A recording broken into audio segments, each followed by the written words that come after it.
Olá, amigos! Eu sou a Kirsten, sou membro da Igreja Presbiteriana de Limeira e do Projeto 316.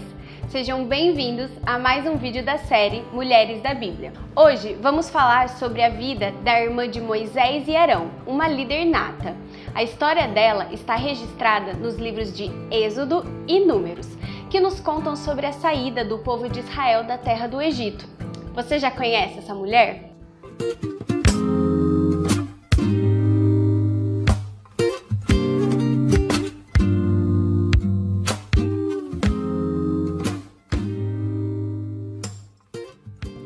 A história de Miriam, que era a irmã mais velha de Moisés, começa lá no Egito Antigo. O relato sobre a sua vida acontece no mesmo momento em que Faraó havia ordenado matar todos os meninos hebreus, jogando todos eles no rio Nilo. O Faraó havia ordenado isso porque o povo hebreu estava se tornando muito forte e o Faraó tinha medo de que eles se voltassem contra ele, sendo eles assim um povo cada vez maior e mais forte. A primeira ordem do Faraó, na verdade, era que as parteiras matassem todo menino hebreu que nascesse. Mas elas temeram a Deus e não fizeram isso. Miriam e os seus pais viveram por 3 meses escondendo o irmão em casa. Mas chegou um momento em que a ordem do faraó mudou.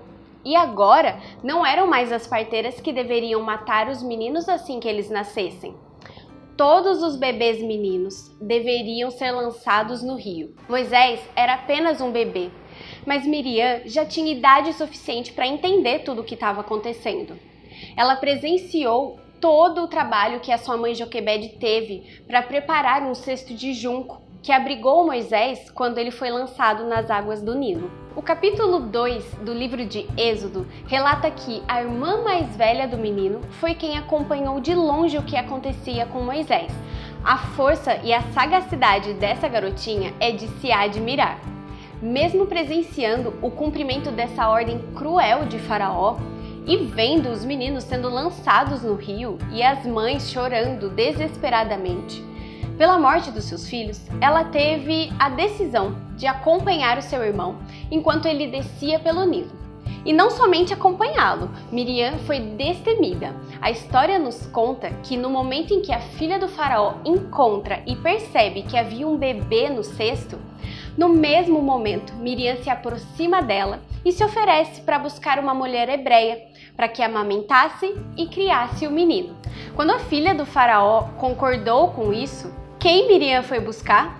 A sua própria mãe, que assim pôde continuar cuidando do seu menino e ensinando nos caminhos do Senhor e ainda recebendo um pagamento por isso. Miriam certamente recebeu de Joquebede uma boa educação, além de também ter aprendido a amar e a temer a Deus. O nome mesmo de Miriam só é falado no capítulo de número 15 de Êxodo, no verso 20. E nesse momento ela é apresentada como profetisa. Naquela época ainda não existia a palavra na sua forma escrita. Dessa maneira, o termo profeta e profetisa era usado para identificar aquelas pessoas as quais Deus usava para falar ao povo e transmitir os seus ensinamentos. Assim como acontecia com Moisés diante do povo, com Arão como porta-voz de Moisés e também com Miriam, que era usada para transmitir a mensagem do Senhor para as mulheres do povo. Nessa passagem de Êxodo 15 e 20, o povo de Deus já havia sido libertado da terra do Egito e eles tinham acabado de atravessar o Mar Vermelho. Miriam é citada pois assim que eles terminam a travessia, ela vai à frente das outras mulheres do povo, tocando um tamborim e dançando, em celebração ao triunfo glorioso do Senhor. Como uma verdadeira líder, ela mesma cantava e encorajava as outras mulheres a exaltar ao Senhor. Veja como conhecer as ações de Deus, tudo o que Ele é e faz, nos levam a adorar o nosso Senhor. Deus usa mulheres assim como usou Miriam. A música cantada por ela era um cântico inspirado no milagre do Mar Vermelho. E ela inspira outras mulheres a cantarem, como podemos ver no verso 21. Cantem ao Senhor, pois triunfou gloriosamente. Lançou ao mar o cavalo e o seu cavaleiro. Como líder, Miriam tinha a responsabilidade de ser exemplo para as outras mulheres do acampamento de Israel lá no deserto. Da mesma forma, aquelas que exercem liderança na igreja precisam lembrar que outras mulheres estão olhando para o seu exemplo, seguindo os seus passos na busca ao Senhor. Por isso, essas irmãs precisam ser pessoas que oram, cantam, leem a Bíblia, amam e seguem o Senhor bem de perto. Hoje, Deus procura mulheres que se importam com a salvação de outras pessoas. Que Deus nos conceda a graça de amar e servir a Ele com todo o amor e temor. A história de Miriam também nos ensina uma outra lição. Miriam e Arão se rebelaram contra o seu irmão Moisés, que era servo de Deus, em razão do casamento dele com uma mulher que não fazia parte do povo de Israel. Mas, na verdade, essa implicância com a esposa de Moisés escondia algo muito mais profundo e perigoso. Eles estavam afrontando a autoridade de Moisés por causa de um sentimento de insatisfação que estava nos seus corações e que fica bem claro no trecho de Números 12:2. Será que o Senhor tem falado apenas por meio de Moisés? Perguntaram. Também não tem falado por meio de nós? Você consegue perceber que essa conversa entre os irmãos mais velhos de Moisés mostra um sentimento oculto de ciúmes e insatisfação, não é mesmo? Por conta desses pensamentos que acabaram sendo expressos em palavras, o que antes era apenas uma insatisfação se tornou um pecado de rebelião. A rebelião de Miriam foi tratada de forma dura por Deus, porque esse pecado afrontou a autoridade que ele mesmo tinha estabelecido, revelando o orgulho do coração de Miriam. Ela havia se corrompido. Em Jeremias 17:9, lemos que enganoso é o coração, mais do que todas as coisas, e desesperadamente corrupto. Deus ouviu o que Miriam havia dito, e como consequência, Miriam ficou leprosa. Mas Moisés, seu irmão, sendo misericordioso, intercedeu por ela, orando ao Senhor para que ela fosse curada. E Deus atendeu a sua oração.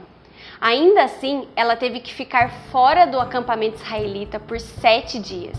E durante esse tempo, o povo de Israel não pôde continuar a sua caminhada no deserto. Como é importante cuidar dos nossos pensamentos.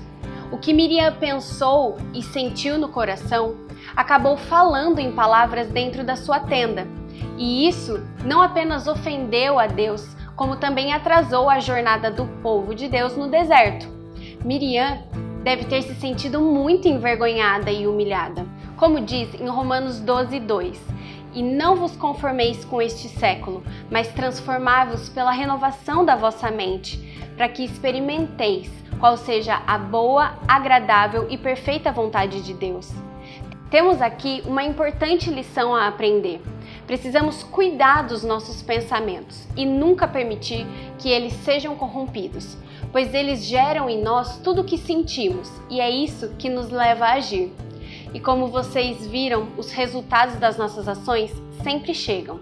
Miriam, há algum tempo, devia estar cultivando esses pensamentos de insatisfação e superioridade e escondendo o seu pecado atrás de uma arrogância que a cegava e impedia de reconhecer a soberania de Deus nas situações e também as autoridades que ele havia colocado sobre ela e o povo.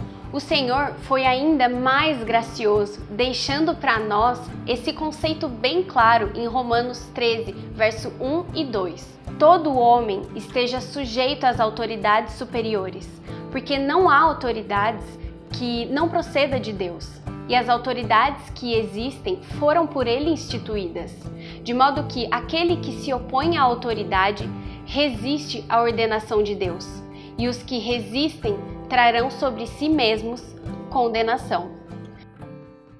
A história de hoje mostra que nós, mulheres, podemos exercer um papel fundamental nos planos de Deus. Miriam foi usada por Deus, ainda bem nova, para salvar a vida do seu irmão. Ela também se tornou uma representante do reino, uma profetisa dentre as mulheres do povo de Israel. Mas devemos também aprender com o erro de Miriam, para nos mantermos vigilantes quanto ao nosso pensar e agir. e sempre estarmos atentas às autoridades que o Senhor tem nos designado. E esse foi o vídeo de hoje. Eu espero que tenham gostado e aprendido novos ensinamentos com ele. Nos ajude a levar essa mensagem para ainda mais pessoas, curtindo e compartilhando os vídeos da série Mulheres da Bíblia, que estão no YouTube da nossa igreja e também no Instagram do 316. Fiquem com Deus e até o próximo vídeo.